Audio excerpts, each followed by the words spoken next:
नमस्कार, मैं अमृत जायसवाल, राज परियोजना कार्यालय लखनऊ से। आज जो है पीएफएमएस ओरिएंटेशन यूट्यूब सेशन रखा गया है।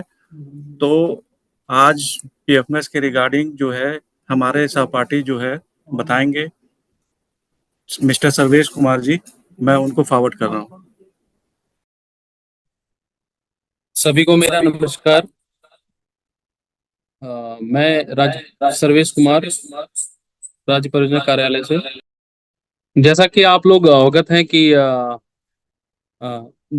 समस्त विद्यालय प्रबंधन समिति को समग्र शिक्षा योजना के अंतर्गत धनराशि की लिमिट जारी की जाती है विभिन्न मदों तथा कार्यक्रमों हेतु, और उसका वेब पीएफएमएस पोर्टल के माध्यम से किया जाना है। इसके लिए पिछले वित्तीय वर्ष में भी हम लोगों ने यहाँ से आपके जनपद स्तर पर मास्टर ट्रेनर ट्रेंड किए हैं, मास्टर ट्रेंड किए हैं, जो कि हर जनपद में तकरीबन 2 से 3 मास्टर ट्रेनर आपको मिल जाएंगे। वो आपको बीएससी कार्यालय में अकाउंटेंट होंगे या फिर डबल ए होंगे या फिर एमआईएस इंचार्ज होंगे। आप उनसे संपर्क करते हुए आप पीएफएमएस से संबंधित सारी चीजों का निराकरण करा सकते हैं। साथ ही आपको आज ये बताना है कि चूंकि वित्तीय वर्ष समाप्ति की ओर है और विद्यालय प्रबंधन समिति के हेतु विभिन्न विभिन्न कार्यक्रमों गतिविधियों हेतु लिमिट जारी किए गए हैं। जैसे कि हमने अभी कंपोजिट ग्रांट जारी किया है, रिजुवेनेशन जारी किया है, और भी कई सारे हेडों का पैसा जारी किया है। तो उसके व्यय के लिए पीएफएमएस पोर्टल पे कैसे खर्च किया जाना है, एक विस्तृत एसओपी बना के आप लोगों के साथ शेयर किया गया है पहले ही, और पुनः हम उसी एसओपी पे चर्चा करेंगे ताकि आपकी जो थोड़ी बड़ी जो क्वेरीज हैं उसका रिजोल्यूशन आपको मिल सके, और तकनीकी और उस पे आप काम कर सकें और तुरंत भुगतान के हेतु सारी कार्रवाई पूर्ण करते हुए भुगतान करना सुनिश्चित करें। तो मैं एसओपी के माध्यम से आप लोगों को दिखाऊंगा और उस पे विस्तृत चर्चा करते हुए आप लोगों को समझाने की मेरी पूरी कोशिश रहेगी। ये देखिए एसओपी जो बनाया गया है, इसी इसी पैटर्न पे, इस एसओपी में जो भी गाइडलाइंस दिशा निर्देश आपको दिए जा रहे हैं उसी के अनुरूप उस पे आपको भुगतान करने हैं विद्यालय प्रबंधन समिति से।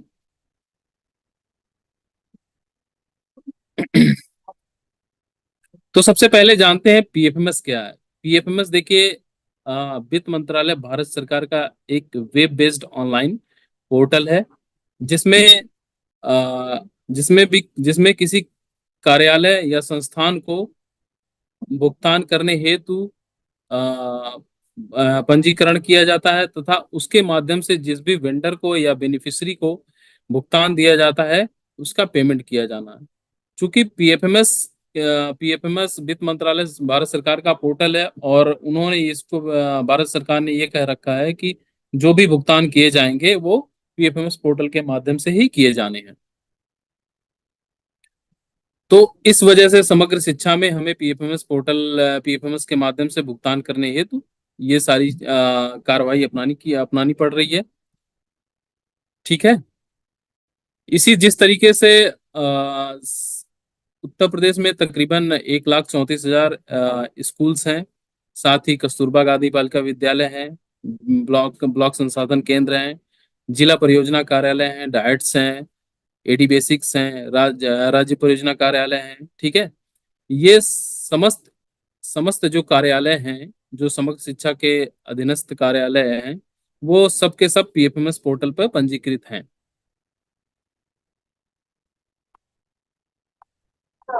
सेक्शन 4 के अंडर सेक्रेटरी या एसओ का फोन नंबर नाम बताओगे?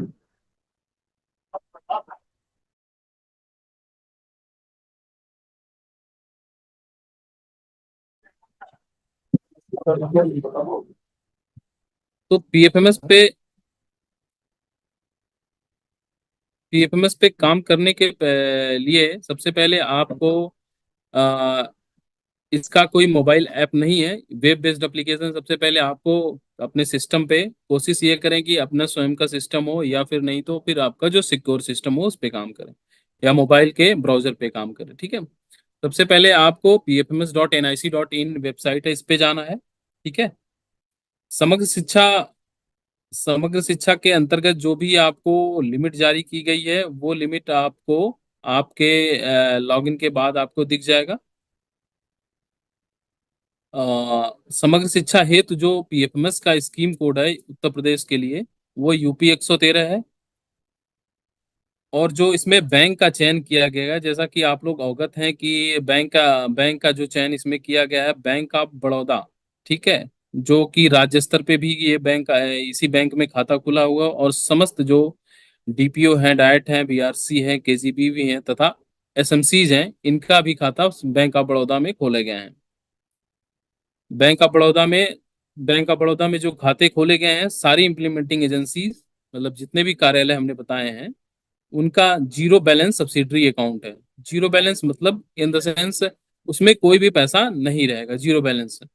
वो बस उस एक अकाउंट है, एक मीडियम है जिसके माध्यम से आपको लिमिट जारी की जा रही है और उसमें आप पीपीए लगाते हुए भुगतान करेंगे। तो इसमें हितधारी कौन कौन है? विद्यालय स्तर से पेमेंट करने के लिए हितधारी का मतलब किसका क्या क्या रोल है? ठीक है, सबसे पहले ये देखेंगे तो इसमें रोल जो मेजर रोल है प्रधानाध्यापक का है, सहायक अध्यापक और फिर उसके एसएमसी के अध्यक्ष का है। इनके रोल जो दे हैं यहाँ पे देखिए, यहाँ डिस्क्राइब किए गए हैं। प्रधानाध्यापक के क्या रोल होंगे? पीएफएमएस पोर्टल पर प्रधानाध्यापक के रोल है, पहला है पीएफएमएस पोर्टल पर एजेंसी एडमिनिस्ट्रेटर और डेटा अप्रूवर के रूप में। प्रधानाध्यापक है पीएफएमएस पोर्टल पर एजेंसी डेटा एडमिनिस्ट्रेटर एवं एजेंसी डेटा अप्रूवर के रूप में। और दूसरा यह है कि जो पीपीए मतलब जो पहले आप लोग चेक पे साइन करते थे, तो वो चेक सिग्नेटरी मतलब जो पीएफएमएस से जारी होगा वो पीपीए उसको बोलते हैं, तो उस पे सिग्नेटरी हैं। दूसरे हैं सहायक अध्यापक जो पीएफएमएस पे एज एजेंसी डेटा ऑपरेटर का काम करेंगे। ठीक है, और अध्यक्ष विद्यालय प्रबंधन समिति, इनका बस इतना काम है कि जो पीएफएमएस से पीपीए जनरेट हो रहे हैं, पीपीए पीपीए जनरेट हो रहे हैं उसका बंद कर दो, पीपीए जनरेट हो रहे हैं उस पे साइन करेंगे, उनका बस ये काम है।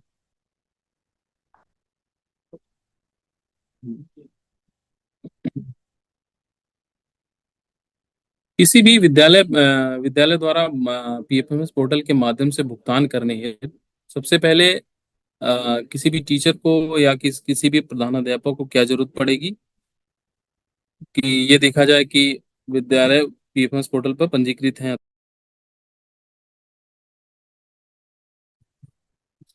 पीएफएमएस पोर्टल पर पंजीकृत हैं अथवा नहीं। ठीक है, तो अगर विद्यालय आपको ये देखना है कि पंजीकृत है नहीं, तो आपने जो बैंक ऑफ बड़ौदा में जीरो बैलेंस अकाउंट खुलवा रखा है उसको आप अपने पास रख लीजिए और पीएफएमएस की वेबसाइट खोल लीजिए। पीएफएमएस की वेबसाइट खोलने के बाद आप वहां पे जाएंगे या फिर अपने बीआरसी पे जो पीएफएमएस के मास्टर ट्रेनर हैं या फिर जनपद स्तर पे जो मास्टर ट्रेनर हैं उनसे संपर्क करके अपना लॉगिन आईडी एवं पासवर्ड प्राप्त कर सकते हैं।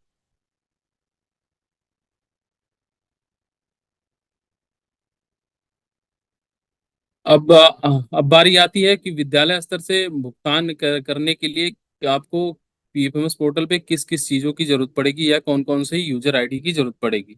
सर्वप्रथम सबसे पहले आपको जो आईडी और पासवर्ड मिलेगा आपके डीपीओ कार्यालय से या बीआरसी कार्यालय से, वो होगा एजेंसी एडमिन का login ID. Agency admin in the sense वो हेड ऑफ द ऑफिस। तो हेड ऑफ द ऑफिस मतलब जैसे विद्यालय के जो प्रधानाचार्य हैं उनका मिलेगा वो आपका, जिसमें आपका zero balance account number registered रहेगा और वो आपको सर्वप्रथम वही लॉगिन मिलेगी। लॉगिन करने के बाद आपको दो यूजर्स बनाने होते हैं। पहला होता है डेटा ऑपरेटर और दूसरा होते हैं डेटा अप्रूवर।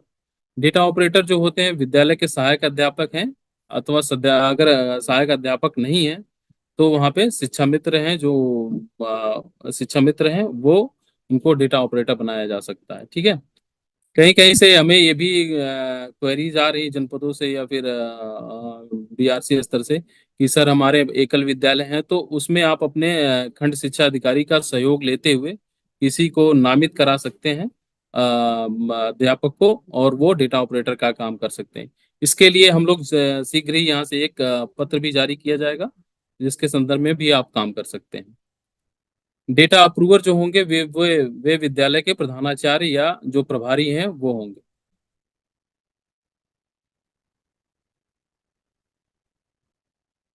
अब हम देख लेते हैं जो एजेंसी एडमिन है कि इनके क्या क्या काम, मतलब जो प्रधानाचार्य हैं एजेंसी एडमिन के रूप में, इनका क्या क्या काम होगा पीएफएमएस पोर्टल पे। तो ये बहुत छोटा सा काम है इनके लिए और वन टाइम काम है। सबसे पहला इनका काम होता है कि जो इनके नीचे जो दो यूजर्स बनेंगे, जैसे डेटा ऑपरेटर मतलब सहायक अध्यापक या शिक्षा मित्र, और डेटा अप्रूवर मतलब प्रधानाध्यापक या प्रभारी, इनका पीएफएमएस पोर्टल पर पंजीकरण होगा। दूसरा काम इनका ये होगा कि जो पेमेंट मोड एक्टिवेट करना होता है, पेमेंट मोड एक्टिवेशन मतलब जैसे आप लोग चेक पहले चेक देते थे, उसकी जगह अब प्रिंट पेमेंट एडवाइस आ गया है, जिसकी वैधता कैलेंडर डेज के हिसाब से 10 दिन की होगी। तो वो उसको एक्टिवेशन का काम करना हो तो वो भी 2 से 3 मिनट का काम होता है, वन टाइम काम होता है। तो इस प्रकार से एजेंसी एडमिन के दो काम हो गए। पहला कि डेटा ऑपरेटर एवं डेटा अप्रूवर का पंजीकरण। दूसरा काम ये हो गया पेमेंट एक्टिवेशन मतलब पीपीए मोड के लिए एक्टिवेट करना पर्टिकुलर खाते को।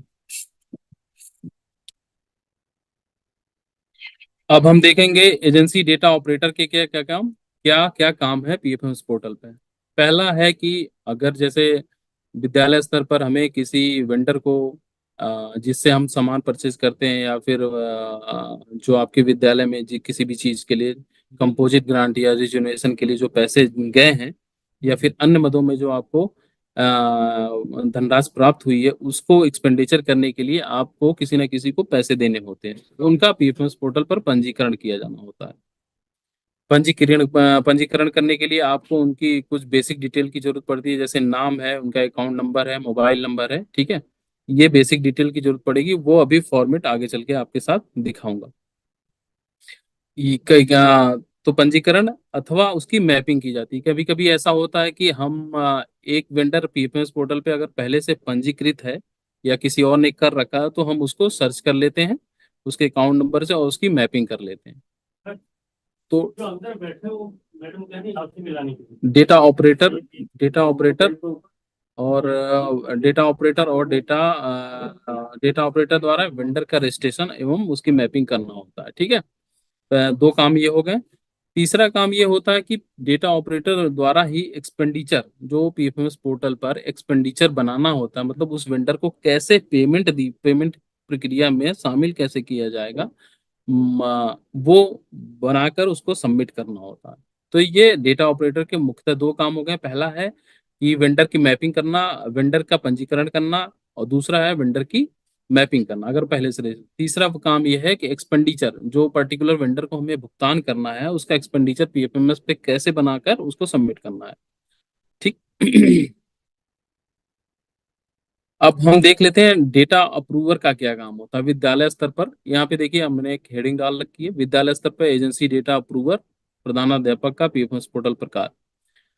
यहाँ पे लिखा गया है डेटा ऑपरेटर द्वारा बनाए गए एक्सपेंडिचर को चेक करना, मतलब चेक करके अप्रूव करना तथा उसका पीपीए जनरेट कर बैंक ऑफ बड़ौदा के संबंधित खाते में जमा करना तथा शाखा प्रबंधक से समन्वय स्थापित करते हुए भुगतान की प्रक्रिया पूर्ण कराना। सीधा सीधा सा समझ में आ रहा है कि डेटा ऑपरेटर ने जो एक्सपेंडिचर पीएफएमएस पोर्टल पे बनाए हैं, उसको वेरीफाई करते हुए, मतलब उसमें चेक कीजिए कि वेंडर, जो जिस वेंडर को पैसा जा रहा है वो सही सही वेंडर वही है ना, सही खाते में पैसा जा रहा है कि नहीं जा रहा है, ठीक है। दूसरा, जिस हेड में जिस जिस कंपोनेंट में पैसा आया था, उसी कंपोनेंट से पैसा हम उसको दे रहे हैं कि नहीं दे रहे हैं, ये चेक करना है। फिर उसके बाद डेटा अप्रूवर उसको अप्रूव कर देगा। डेटा अप्रूवर को अप्रूव करने के बाद ये जो पीपीए अभी मैंने बताया था, पीपीए जनरेट किया जाएगा। पीपीए जनरेट करने के बाद उसको उसका प्रिंट आउट निकाल के उस पर साइन करके बैंक ऑफ बड़ौदा के जिसमें आपने खाता खुलवाया है, जिस स्कूल का खाता जिस भी शाखा में है बैंक ऑफ बड़ौदा के, वहां पे जाकर आप उसको सबमिट कीजिए और उसको बैंक से बोलिए कि इसका भुगतान की प्रक्रिया पूर्ण करें, ठीक है।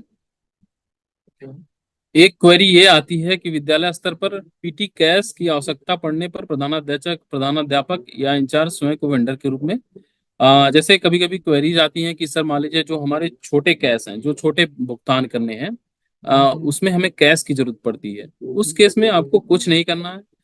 जो विद्यालय स्तर पर प्रधानाध्यापक हैं या फिर प्रभारी हैं या फिर सहायक अध्यापक, वो अपने आप को एज ए वेंडर के रूप में पंजीकृत करके एक टाइम में पीटी कैश के रूप में, मतलब एक बार में 5,000 रुपये अपने खाते में ड्रॉ कर सकते हैं।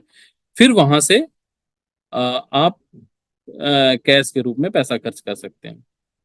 तो इससे हमें एक चीज और समझ में आ रही है कि पीएफएमएस पे जो है कैश विड्रॉल का कोई सिस्टम नहीं है। अगर आपको छोटे छोटे अमाउंट में भुगतान करना है तो वो आप सहायक अध्यापक या प्रधान अध्यापक को 5,000 रुपये तक के पीटी कैश के रूप में निकाल सकते हैं एक बार में।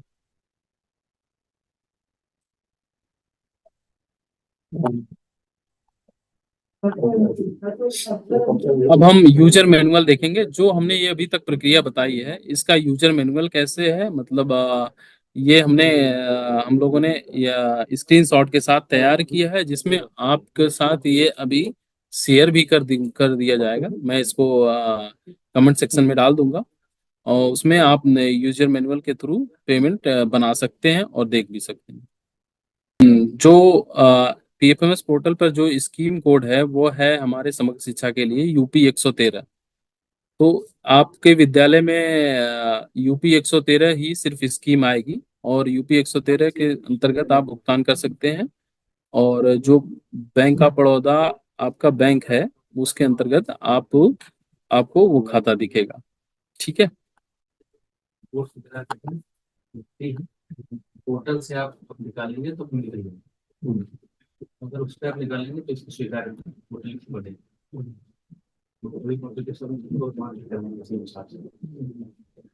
तो उसमें जो रिपोर्ट आप लिखवाया करिए, पोर्टल भिजवाइए, उसकी स्वीकार्यता बढ़ेगी। नहीं ठीक है, तो पोर्टल नोट बना दिया था नया वाला पेजिंग के ये हमने देखिए brief note on process flow बताया। पहला ये है कि अगर विद्यालय प्रबंधन ने हेतु जो बैंक ऑफ बड़ौदा में खोले गए जीरो बैलेंस खाते को पीपल्स पोर्टल पर पंजीकृत है अथवा नहीं, ये सुनिश्चित किया जाए। ये आप वहां से सुनिश्चित कर सकते हैं अपने बीआरसी स्तर से या डीपीओ स्तर से। दूसरा है पंजीकरण के उपरांत प्राप्त लॉगिन से, मतलब जो आपको पहली लॉगिन प्राप्त होगी उसको उसको डेटा ऑपरेटर एवं डेटा अप्रूवर बनाया जाना। ठीक है। तीसरा है कि सारे पीपीए मोड एक्टिवेट करना, सभी वेंडर की मैपिंग करना है। ठीक है। उसके बाद आपको ये चेक करना है कि इस सत्र में, मतलब फाइनेंशियल ईयर 2023-24 में आपको कितना लिमिट मिला है, वो आप चेक कर सकते हैं। ठीक है।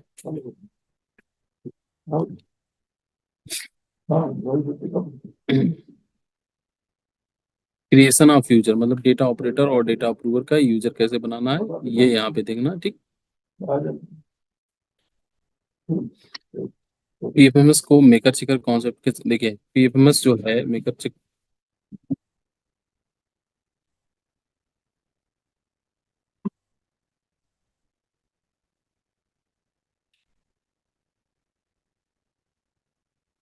अभी हम देखेंगे कि डेटा ऑपरेटर और डेटा अप्रूवर कैसे बनाना है।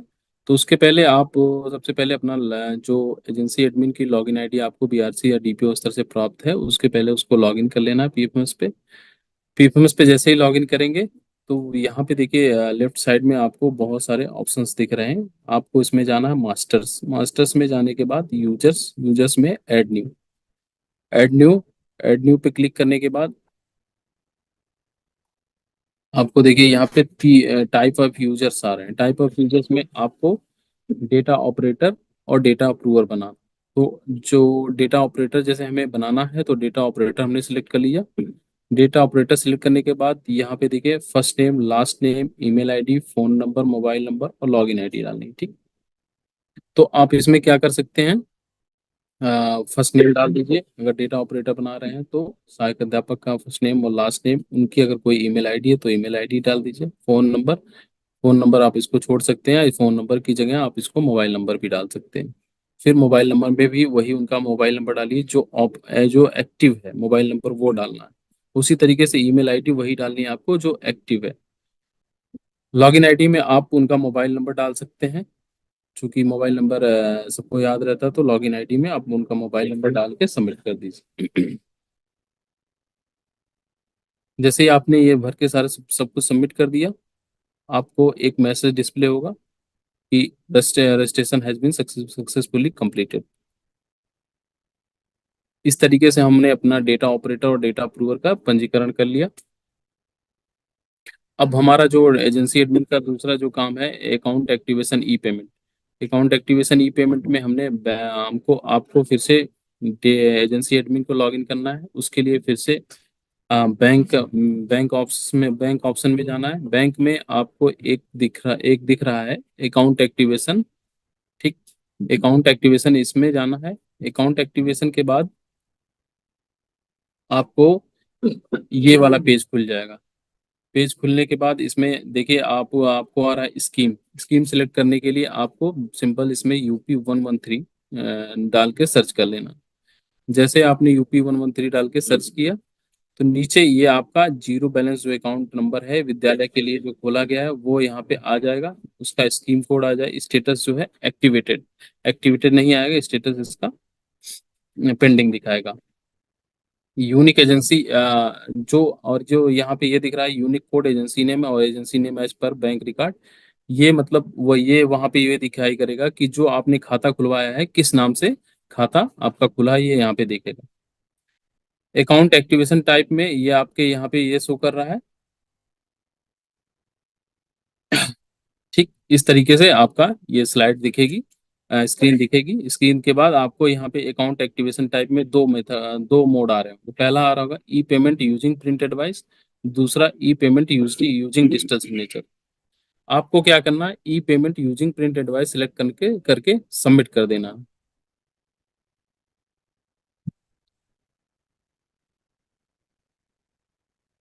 सबमिट करने के बाद आपको लॉग आउट हो जाना। लॉग आउट होने के बाद आप पुनः लॉगिन करेंगे तो आपका स्टेटस जो है स्टेटस ऑटोमेटिकली एक्टिवेटेड आ जाएगा। इससे क्या हो गया कि जो आपने PPA मोड आपने सिलेक्ट किया था भुगतान के लिए वो आपका एक्टिव एक्टिव हो गया। तो अब इस तरीके से आपने क्या कर लिया, दो यूजर्स बना लिए, डेटा ऑपरेटर और डेटा अप्रूवर, और उसके बाद आपने पेमेंट मोड एक्टिवेट कर लिया। अब आप पूरी तरीके से तैयार हो गए हैं भुगतान करने के लिए।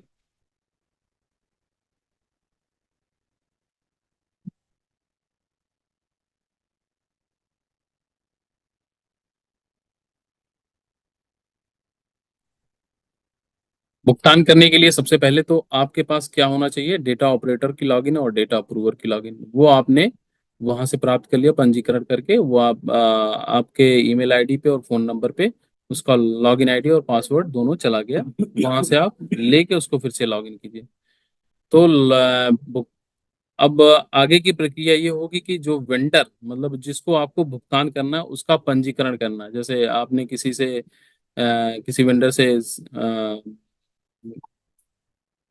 ईंट पत्थर या फिर सीमेंट ले रखा, उसका भुगतान करने उसका पंजीकरण उसके अकाउंट नंबर उनसे मांगिए, उनके बेसिक डिटेल जैसे जैसे कि उनका नाम मांग लीजिए, उनका मोबाइल नंबर मांग लीजिए, उनका अकाउंट नंबर मांग लीजिए। ठीक है, और पासबुक के साथ मांगे, पासबुक की फोटो कॉपी ले लीजिएगा, वो भी रख लीजिएगा। तो उससे थोड़ा आसानी होगी आप लोगों को, क्योंकि कई बैंक्स मर्जर हुए हैं ना, तो बैंक मर्जर होने के बाद लोगों को पता नहीं होता है। तो आप लोग उसको रख लीजिएगा जिससे आपको पंजीकरण करने में आसानी होगी।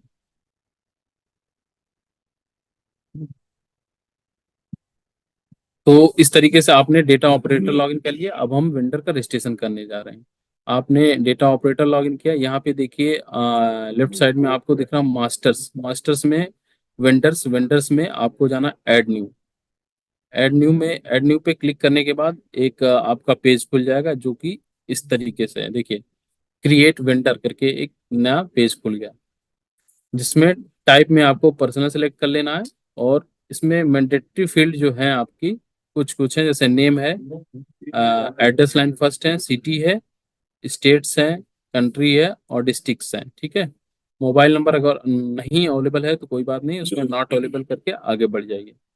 ये मैंडेटरी फील्ड है। बाकी आप अपनी जानकारी सुविधा के लिए चाहें तो और भी कई सारी चीजें इसमें भर सकते हैं। पैन नंबर है, उनका आधार नंबर है, ये सारी चीजें भर सकते हैं। लेकिन जो मैंडेटरी फील्ड है वो कि नेम है और एड्रेस लाइन फर्स्ट है, सिटी है, स्टेट्स, कंट्री और डिस्ट्रिक्ट। ये वेंडर रजिस्ट्रेशन में बस इतने चीजों की बेसिक डिटेल पड़ेगी। फिर बैंक नेम में वेंडर का जिसमें खाता खुला हुआ है वो वेंडर वेंडर का नाम यहाँ मान लीजिए वेंडर ने अपना खाता खुलवा रखा है पंजाब नेशनल बैंक में, वो यहाँ पे आपको सिलेक्ट बैंक में जाना है। सिलेक्ट बैंक में जाना है, सिलेक्ट बैंक में आपको सर्च कर लेना है पंजाब नेशनल बैंक। आपको पूरा लिखना है पंजाब नेशनल बैंक, उसके बाद वहां पे ये अकाउंट नंबर डाल देना।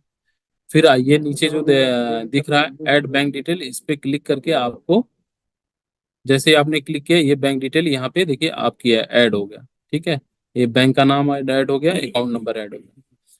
अब यहाँ पे आईएफएससी कोड या ब्रांच एड्रेस नहीं डालना होता है, क्योंकि ब्रांच एड्रेस और आईएफएससी कोड इसलिए नहीं डालना होता, पीएफएमएस जो है बैंक के साथ सारे बैंक के साथ इंटीग्रेटेड है। जैसे ही आपने इस पे कोई अकाउंट नंबर रजिस्टर किया वो पर्टिकुलर बैंक के पास वेरिफिकेशन के लिए जाता है और वहां से उसका ब्रांच नेम और खातेधारक का नाम फेच होके 1-2 दिन में चला आता है। फिर आपको ये सेव कर देना है। ठीक,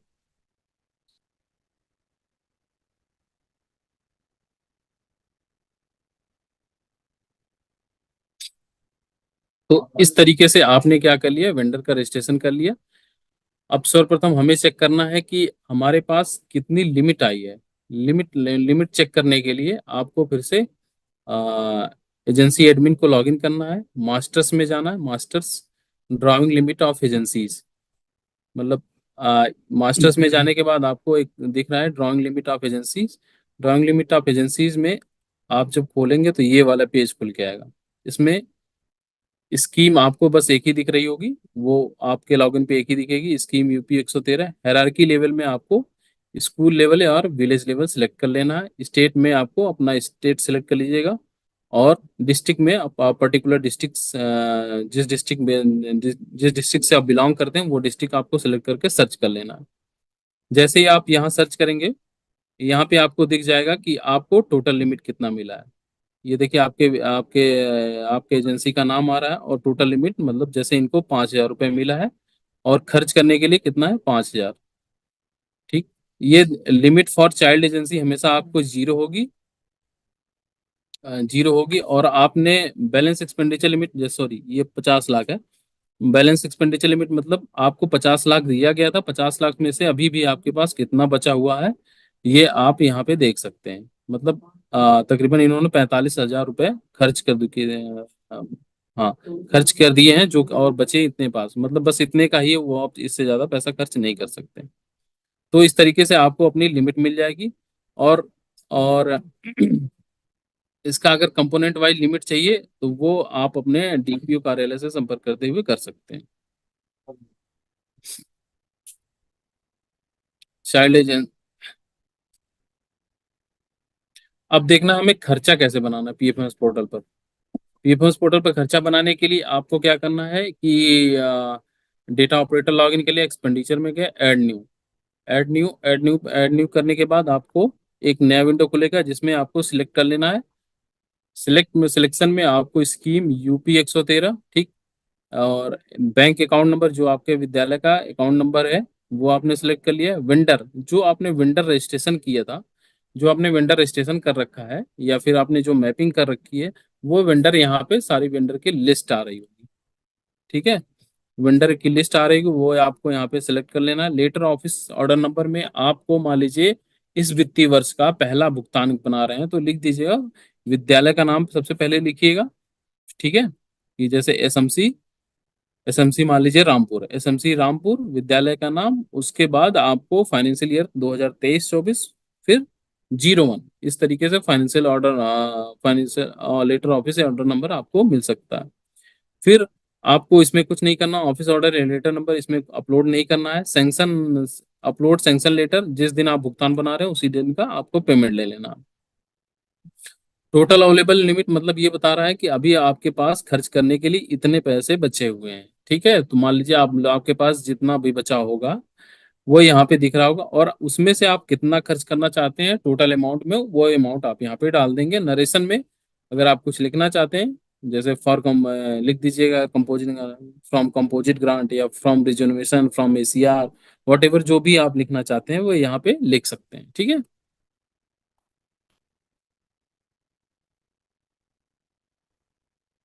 उसके बाद आपको आता है component, select scheme component. Select scheme component में आपको क्या करना है, यहाँ स्कीम आएगा, वो इसमें क्लिक करने के बाद, मैं दिखा दे रहा हूँ स्कीम कंपोनेंट कैसे सेलेक्ट करना, ठीक है। ये देखिए, सिलेक्ट स्कीम कंपोनेंट पे क्लिक करने के बाद आपको ढेर सारे कंपोनेंट दिखेंगे, जैसे उसमें कंपोजिट ग्रांट का दिखेगा, एसीआर का दिखेगा, और निर्माण के जो डिफरेंट डिफरेंट मत्स हैं उसमें दिखेंगे, या फिर जो भी कंपोनेंट समग्र शिक्षा के अंतर्गत जो भी कंपोनेंट्स हैं वो सारे के सारे आपको दिखेंगे, ठीक है। तो आपको उस कंपोनेंट में, जिस भी कंपोनेंट में पैसा खर्च करना है, वो आपको पता होना चाहिए कि हम इस कंपोनेंट से पैसा खर्च करना है, वो आपको यहाँ पे सिलेक्ट कर लेना है। सिलेक्ट करने के बाद आपको रेवेन्यू कर लेना, उसके बाद अमाउंट में टोटल अमाउंट डाल के ऐड करके सेव कर देना, ठीक। जैसे आपने सेव किया, ये आ जाएगा, the transaction has been saved successfully with voucher number this this this, ठीक। उसके बाद देखिए, आपने सेव किया तो फिर उसके बाद नेक्स्ट विंडो ये खुलेगी। नेक्स्ट विंडो खुलने के बाद आपको यहाँ पे दिख रहा है, जिस भी वेंडर को पेमेंट करना है वो यहाँ पे दिख रहा है वेंडर, और जो जिस भी वेंडर को पेमेंट करना उसका नाम, उसका अकाउंट नंबर दिख रहा है, और नाम दिख रहा है, ठीक है, और अमाउंट कितना जा रहा है ये दिख रहा है आपको। फिर इंस्ट्रूमेंट टाइप में आपको जो पेमेंट मोड जो एक्टिवेट कराया था, ई पेमेंट एक्टिवेशन, वो आपको ई पेमेंट ई प्रिंट यूजिंग एडवाइस सेलेक्ट कर लेना है, कंटिन्यू कर देना है, ठीक है। फिर उसके बाद जैसे ही आप कंटिन्यू करेंगे तो वहां पे एक मैसेज आएगा, pay details have been confirmed successfully, click on submit for approval and to submit the expenditure for approval. मतलब आपने एक सबमिट कर दिया है, अब इस पे क्लिक करके सबमिट करके आगे बढ़ जाइए, ठीक है। फिर आपको क्या करना, सबमिट फॉर अप्रूवल पे क्लिक कर देना है। इस तरीके से आपने क्या किया, अ, आपने क्या किया कि डेटा ऑपरेटर से सबसे पहले वेंडर का रजिस्ट्रेशन किया, फिर एक्सपेंडिचर किया। एक्सपेंडिचर करने के लिए आपको कैसे करना है, आपने डेटा ऑपरेटर लॉगिन कर लिया, एक्सपेंडिचर में गए, ऐड न्यू किया। ऐड न्यू करने के बाद आपको स्कीम सेलेक्ट कर लेनी है, यूपी 113। फिर आपके विद्यालय के लिए जो जीरो बैलेंस अकाउंट नंबर दिख खुला है वो आपको सेलेक्ट कर लेना, वहां पे आपकी का अकाउंट नंबर दिखेगा, ठीक है। उसके बाद आपको वेंडर सेलेक्ट कर लेना, जिस भी पर्टिकुलर पर्टिकुलर वेंडर को पैसा जा रहा है वो आपको सिलेक्ट कर लेना। एक मिनट सर, तुम कंटिन्यू करोगे क्या?